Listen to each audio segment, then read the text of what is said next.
El presidente Roosevelt aprobó la producción del arma y traspasó el programa nuclear al ejército.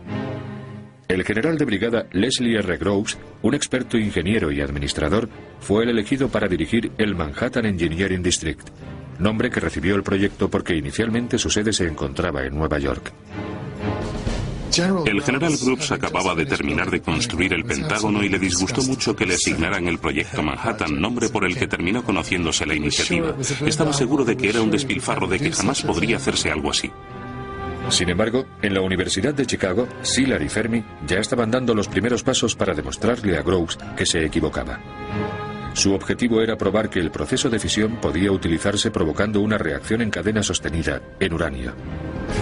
Los dos científicos construyeron el primer reactor primitivo en una pista de squash situada bajo las gradas del estadio de fútbol de la universidad. El reactor consistía en una pila de la que se podía iniciar y controlar una reacción de fisión. Lo hicieron amontonando capas de grafito e incrustando en ellas bolas de uranio para que cuando los neutrones empezaran a desplazarse por el material, el grafito los frenara. De ese modo, colisionarían con el uranio y liberarían más neutrones, que continuarían el modelo de reacción en cadena. Este logro momentáneo, solo detectable por un contador Geiger, significaba que el proceso de fisión podía ser sostenido. Era posible liberar energía nuclear de forma controlada como en un reactor o con resultados absolutamente cataclísmicos como en una bomba. Era una locura. Si juntabas un puñado de uranio con grafito, aquello cobraba vida. El proyecto de la bomba comenzó a avanzar a toda máquina. El problema residía en que era casi imposible separar los isótopos químicamente idénticos. El único método válido allá por el año 1942 era la separación electromagnética. En este proceso, un espectrómetro de masas usado para separar partículas con carga eléctrica en función de su masa enviaba un haz de átomos de uranio a través de un imán. Los átomos del isótopo U-235, por ser más ligero, serían desviados en mayor medida que los del U-238 más pesado. Los átomos se capturarían de uno en uno. Los científicos de la Universidad de Columbia abogaron por un modo más competitivo de separación, la difusión gaseosa. Aquel método hacía pasar el isótopo a través de una barrera porosa que separaba el más ligero del más pesado. Pero técnicamente resultó complicado de llevar a la práctica. En un centímetro cuadrado, un área aproximadamente de las dimensiones de mi pulgar, tiene que haber cientos de millones de poros, todos del mismo tamaño. Si son demasiado grandes, el gas fluye sin que se produzca separación alguna. Y si son demasiado pequeños, el gas queda atrapado en ellos y se condensa en la superficie, no llega a atravesarlos. Así pues, todo eran obstáculos. No obstante, si conseguían fabricar una barrera apropiada, sin duda los resultados serían mucho más satisfactorios que los obtenidos mediante el proceso electromagnético. Ambas técnicas deberían realizarse a escala masiva y tendrían un elevadísimo coste. Pero si funcionaban, les brindarían el combustible necesario para detonar una bomba que se diseñaría en un remoto enclave de Nuevo México. Groves decidió situar el centro de diseño de la bomba en Los Álamos, una aislada localidad ubicada en las montañas a 2100 metros de altura, a la que solo podía accederse por una carretera. Quería que el lugar fuera bonito, dijo, como para mantener entretenidas a un par de divas. En noviembre de 1942, el ejército adquirió 54.000 acres de terrenos por $440.000, unos 350.000 euros, con la excusa de utilizarlos como área de demolición. Para dirigir la instalación, Groves, todo un experto en valorar a las personas, escogió a un candidato insólito, J. Robert Oppenheimer, un profesor de física de gran talento. Oppenheimer tenía fama de ser un hombre temperamental, y hubo quien pensó que quizás no fuera el adecuado para situarse al frente de un proyecto sometido a tanta presión. A Groves le advirtieron de que Oppenheimer sería un desastre. La gente le decía que ese hombre ni siquiera podría dirigir un puesto de perritos calientes. Oppenheimer era un hombre fascinante y complicado. Y al parecer poseía ciertas cualidades propias de un actor, ya que cada persona tenía una opinión muy distinta de él. Oppenheimer reunió en las instalaciones a destacados científicos como Enrico Fermi, Hans Bethe y Edward Teller, con técnicos recién salidos de la universidad. El personal del laboratorio aumentó de 250 empleados en 1943 a 2.500 en 1945. El 28 de diciembre de 1942, el presidente Roosevelt aprobó la inversión de otros 2.000 millones de dólares, unos 1.500 millones de euros, en el proyecto Manhattan. La prioridad era construir las descomunales instalaciones industriales que producirían el material fisible que impulsaría la bomba atómica. El equipo de físicos de Robert Oppenheimer duplicó la cantidad de uranio 235 que se creía necesaria para alcanzar la masa crítica y sostener una reacción en cadena explosiva a 200 kilos. Su cálculo, efectuado sin las muestras adecuadas de U-235 para las pruebas, resultaría ser 10 veces la cantidad requerida. Los científicos de Los Álamos también estudiaron los materiales barrera que ralentizarían la expansión de la masa crítica y reflejarían los neutrones, que de ese modo volverían a intervenir en el proceso de fisión en el interior de la bomba. El general Groves, decidido a tener la bomba atómica lista para utilizarla en la guerra, comunicó a los contratistas de Oak Ridge, Tennessee, que disponían de unos escasos 6 meses para construir los enormes calutrones electromagnéticos diseñados por Ernest Lawrence en la Universidad de California, en Berkeley. Dichos calutrones se usarían para separar el U-235 del U-238. Iniciaron las tareas de construcción de los calutrones en una zona que recibió deliberadamente el indefinido nombre en clave de Y-12. Estas gigantescas máquinas se diseñaron con la configuración de una pista de carreras para que las partículas cargadas pudieran ser aceleradas de manera continua en torno al óvalo de casi 40 metros de largo. 2 enormes imanes provocaban la divergencia de los haces de U-235 y U-238 para que pudieran recogerse los isótopos por separado. Se necesitarían 10 calutrones, cada uno en su propio edificio, para reunir tan solo 100 gramos de U-235 al día. En cualquier caso, cuando pusieron en marcha la pista 1 alfa para conseguir las primeras muestras de uranio, todo se estropeó. Los imanes eran tan fuertes que sacaron hasta los clavos de las paredes. Cuando Groves llegó, cerró la planta, y su respuesta al problema fue muy consecuente con sus métodos. Puesto que las pistas no conseguían la cantidad de uranio necesaria, se construirían más para obtener el combustible que requerían las bombas. Así pues, la ciudad de Oak Ridge siguió creciendo. Cada vez eran más los empleados que tomaban parte en el proyecto, y al final llegaron a vivir unas 55.000 personas en el emplazamiento. Groves empleó métodos muy creativos para reclutarlas. Durante la guerra era muy difícil conseguir trabajadores para el sector de la construcción y su solución fue poner anuncios que rezaban: no podemos decirte lo que hacemos, pero todas las noches tendrás un filete en la mesa.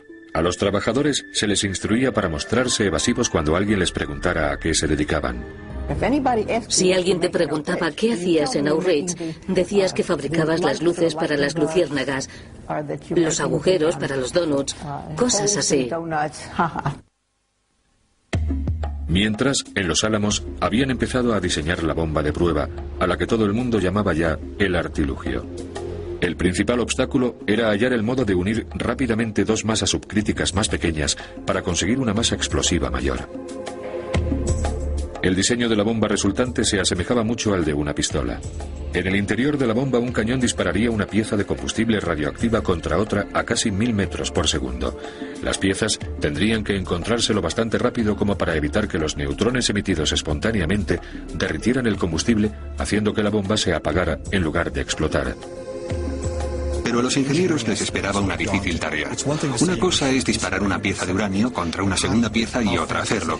¿A qué velocidad debe ir? ¿Cómo la frenas al final? ¿Y cómo las mantienes en contacto formando una sola masa el tiempo suficiente para obtener una bomba atómica? Oppenheimer lideró los esfuerzos para superar estos obstáculos, dando ejemplo a su equipo en Los Álamos. Cuando realizábamos algún avance en medio de la noche, teníamos que despertar a Robert a tiempo para que lo viera. Le interesaba todo, desde los explosivos hasta la mecánica, pasando por la química y, por supuesto, la propia bomba. Y eso es lo que da coherencia a un gran laboratorio en el que trabajan miles de personas.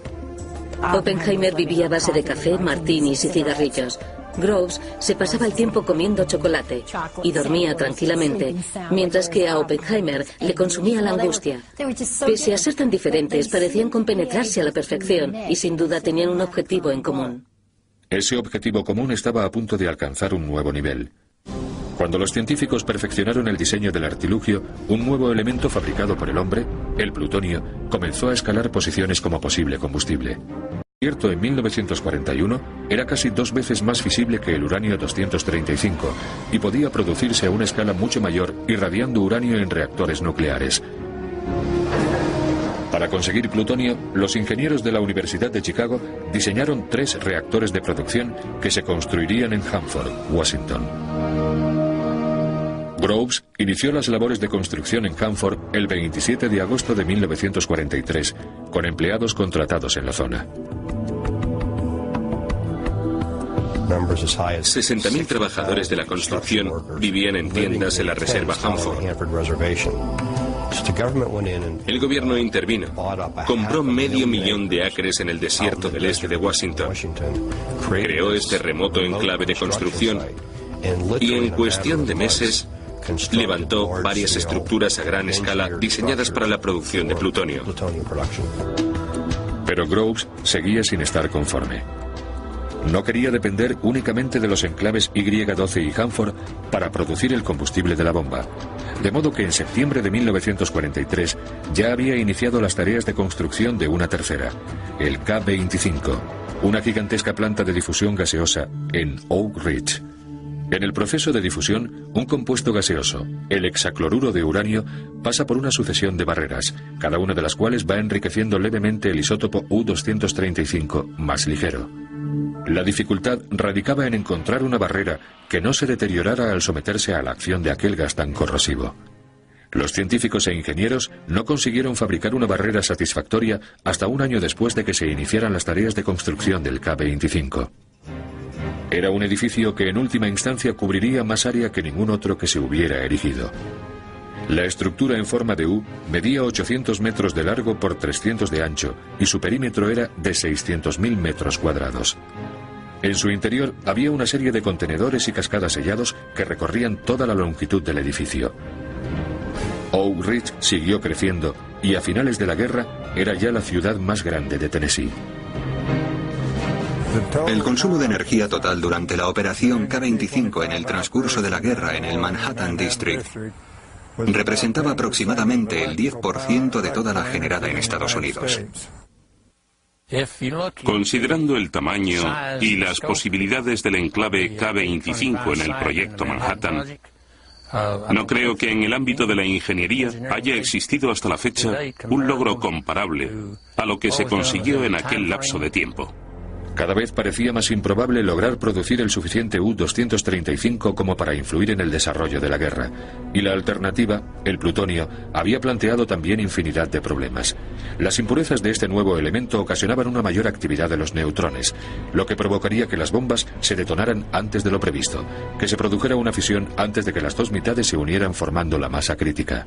En Oak Ridge surgieron problemas de producción y no estaban seguros de si podrían fabricar uranio 235, pero si tampoco conseguían usar el plutonio en un cañón, sería imposible construir una bomba atómica. Fue una verdadera crisis, y creo que en aquel momento Oppenheimer desplegó todo su talento. Reorganizó los Álamos y llevó nueva gente allí para que resolvieran el problema y hallaran el modo de fabricar una bomba de plutonio.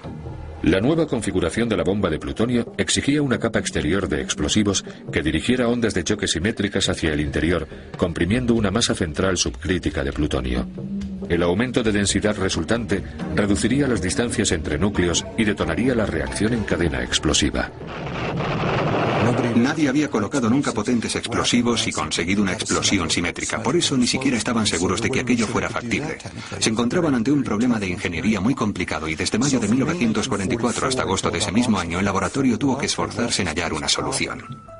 A finales del 44, la planta de difusión gaseosa K-25 ya producía U-235 enriquecido, que se enriquecía aún más al pasar a través de los calutrones magnéticos. Mediante este proceso se generó suficiente combustible para una bomba. Pero si, como pensaban los estrategas militares, hubiera que emplear más de una para doblegar al enemigo, era vital que la siguiente prueba que se realizara a la nueva bomba de implosión de plutonio funcionara. Todas estas incertidumbres tan solo sirvieron para aumentar la presión en los Álamos, mientras científicos e ingenieros se preparaban para la primera detonación de un arma atómica.